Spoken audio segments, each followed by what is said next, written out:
I guess it was probably 10, 15 years ago. I was in Knoxville, Tennessee, and gasoline was about 32 cents a gallon then, so we could drive around a lot. In fact, that was one of the things that you did for entertainment. You go out and drive around. I remember we saw some of these big arc spotlights coming, looked like they were coming from the Chevrolet dealership, so we drove over to the Chevrolet dealership. We figured they must be having some kind of promotion for their new cars or something.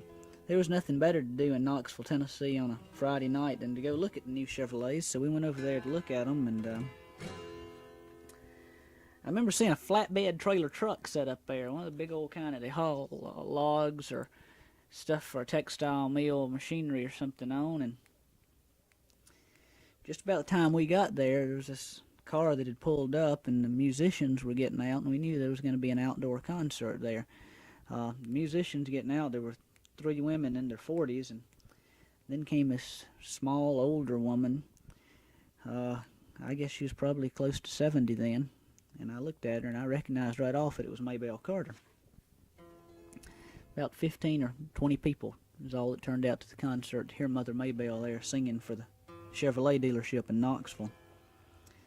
I pressed right against the front of the flatbed truck, and I called out my request to them. And after the concert was over, Mother Maybelle was about as eager to get to me as I was to get to her.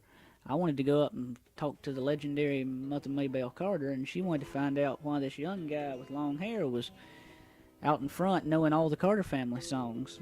We ended up talking for a couple of hours after that, and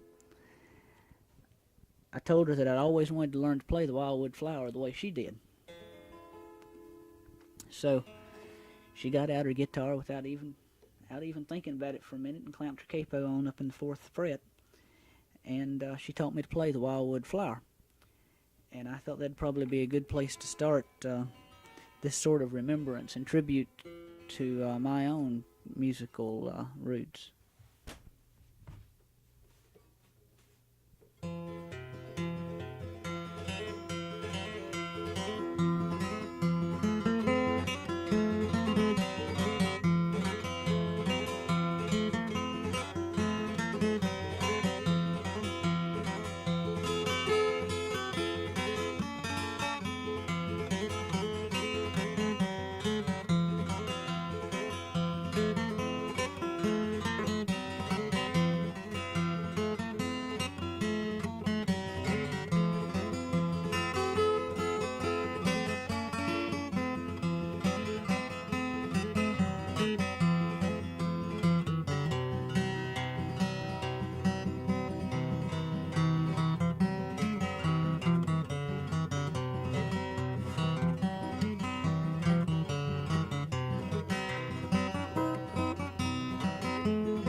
Traveling on the road since she was 17 years old, and her mother never knew it would turn out this way.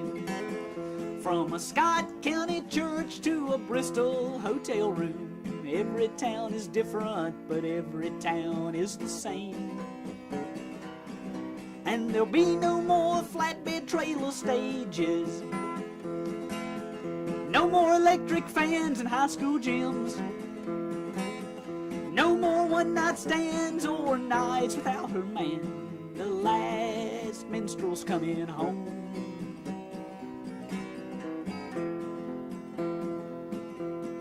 Romantic life of a rambler ain't all it's cracked to be, and living like a gypsy ain't always living free.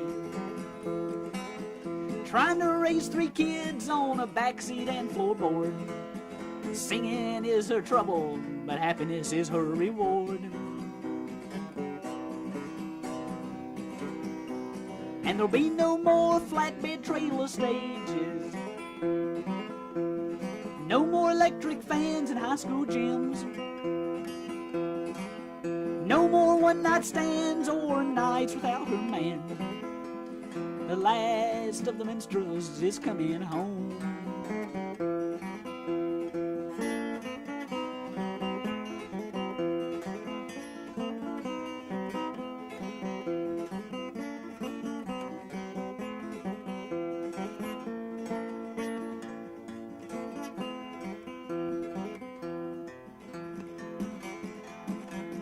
From the grease paint on her face that makes the minstrel sing, to the rhythm in her fingers that helps the minstrel sing. How many generations have grown up with her name? How many still sing the songs that she sang? And there'll be no more flatbed trailer stages, and no more electric fans in high school gyms. No more one-night stands or nights without her man. The last minstrel's coming home.